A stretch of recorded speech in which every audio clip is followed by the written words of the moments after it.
Hi everybody, I'm Carol Keller, Independent Stampin' Up! Demonstrator, and today I would like to demonstrate how to do masking. Masking is a technique that you use so that you can show layers and dimension in your stamping. And so for this one, I wanted it to look like the flowers. Some of them were behind some of the others, and so that's what masking accomplishes. But that is what we're going for. So the first thing you're going to do is you're going to create your mask, and to do that you are going to stamp an image. And for this one that I'm doing, you're going to need actually two of these big ones and two of the little ones and one of the medium-sized tulips that I used. But I've got mine all cut, so I'm just going to show you the idea. So you want the sticky end of the Post-it note because it helps. The reason you use this is that it adheres then over your image and it makes it easier to stay in place.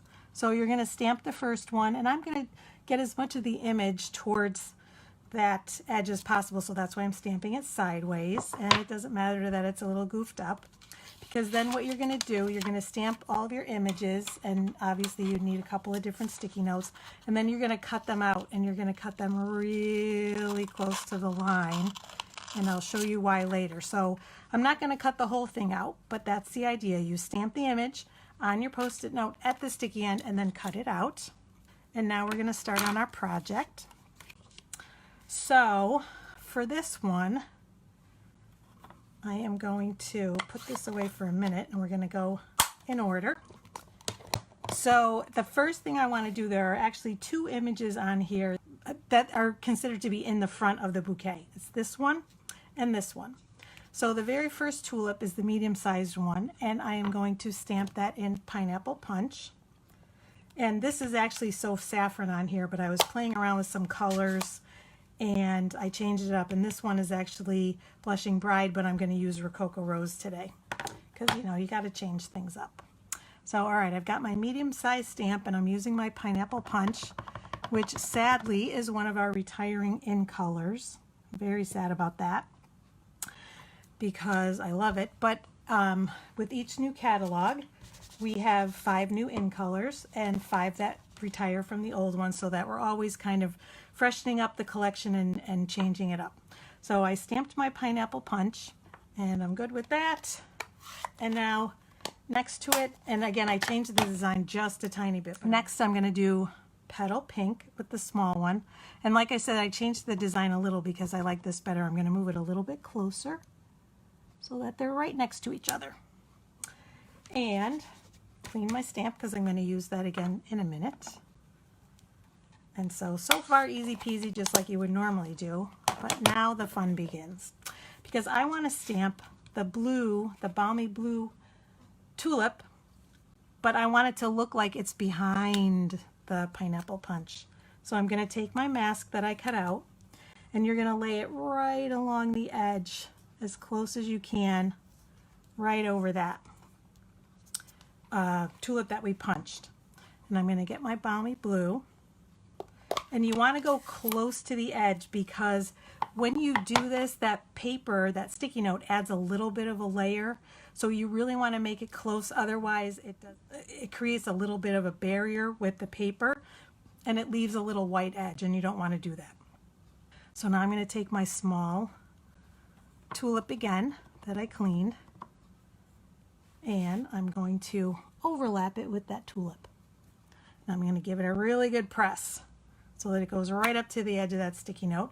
And you see now I've got some of the blue on the sticky note, and that's the idea. It's on the sticky note, it's not on the actual flower.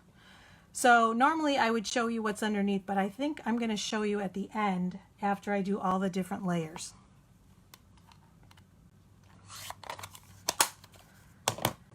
And next we're going to do that pretty Rococo Rose tulip in the back. So we need to leave the mask on the Pineapple Punch, but we also need to add one to that balmy blue that I just stamped. We're going to again lay that right over the edge, and you can see I've got all sorts of ink on here because I've been playing and practicing for this live, so they're pretty inked up, and you can use them over and over until either the ink gets too wet and you don't want it to bleed onto your project, or until the back of the sticky note isn't as sticky anymore, and then you just basically stamp and cut out a new one. So very, very easy. All right, let's ink up the Rococo Rose, and then this one's going to go right behind here. I'm going to tell you, this is really weird doing this upside down, but I think it's working. All right, and there's the Rococo Rose, and see a little bit on that edge. Let me see if I can re-ink that a little bit. It's a little bit light on that edge. All right, got a little bit of a shadow. Shh, don't tell anyone. Making it my own. Everybody worries about mistakes. I make mistakes too. You just go with it. All right, and now we're going to get Highland Heather and do that other pink tulip, or that other big tulip, excuse me. So now we've got to mask that petal pink smaller one. So same thing, I'm going to add my mask right over there. All right, Highland Heather, we're going to ink that up, and we're going to do it right here so it looks like it's peeking through. I think we'll do it like that, and give it a good press, because again, you've got couple of different layers there, and see, that's good. It's got some nice color in between the other two Post-it notes, so that's what we want. And now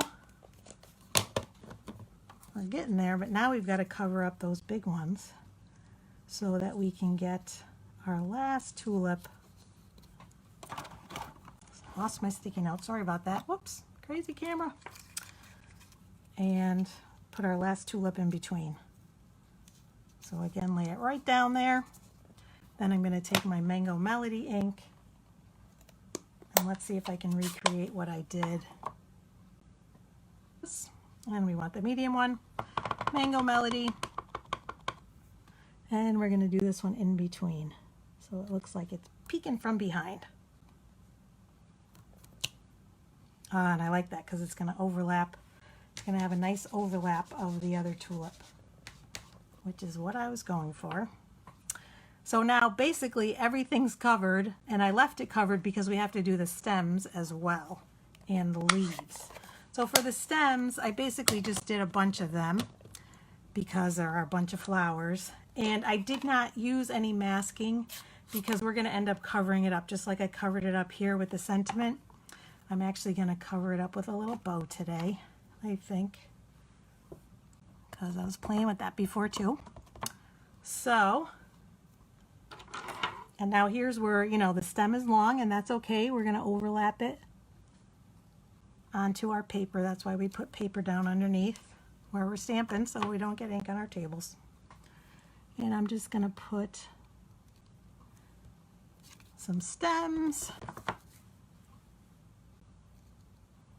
probably 4 or 5, where I think they would go. Stamp, and then clean that one, and then we're going to add a couple of leaves. So we're almost done.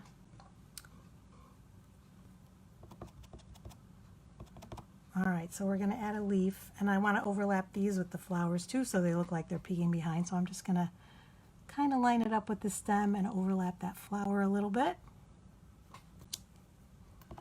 Ink it up again, and then we'll twist it the other way and do it on the other side so it looks like it's behind the flowers.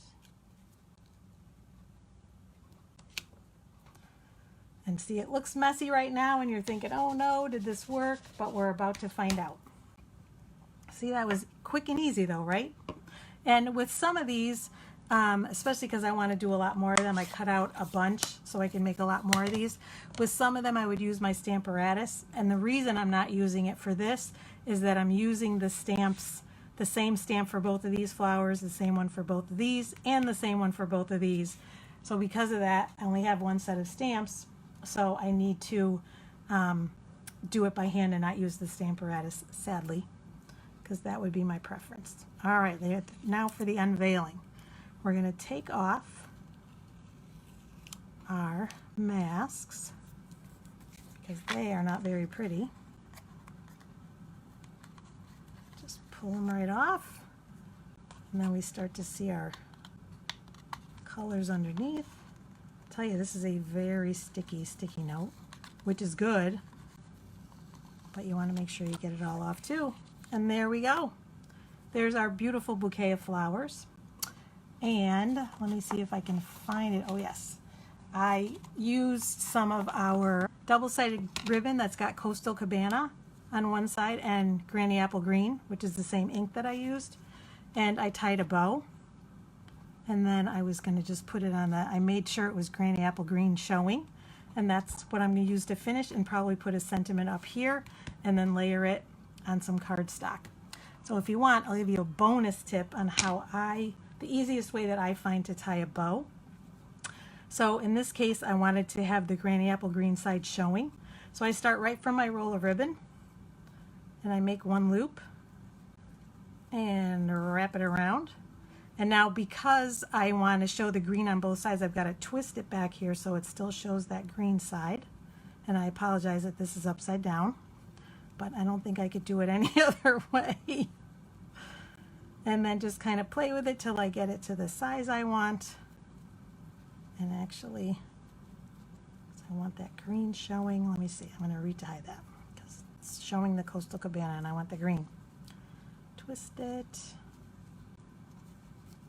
All right. So, and then like I said, you just kind of play with it till you get it the size you want. All right, why isn't this working the other way? Where's that green? The other thing you can do if it's not cooperating, like this one isn't, is when you cut it, then you can just put a little glue dot right behind it to hold it down so that it stays green on both sides. And that's just because I wanted it to match. I wanted it to basically be all green. But you can, the idea too is that you can just tie a bow in the way you normally would, and it would be half and half. So there you have it. Or twist this one, here we go. So normally this was what it would look like if you just tied it normally, and it would be half and half. Cute, right? You know, normally as I'm doing this at home, I would do, you know, depending on what the project is, I would just take it off and then continue my stamping. But because there were so many layers to this, it really did make sense to leave them on till the end. But it also does, of course, make for a great big reveal. All right, that's about it for today. Thank you so much for joining me, and I hope you enjoyed it. I want to see if you try this technique at home and do some masking. I want you to post your cards in the comments so that I can see them. I would love to. I think that's about it. Thanks so much for joining me. Have a great day, everyone. Bye-bye.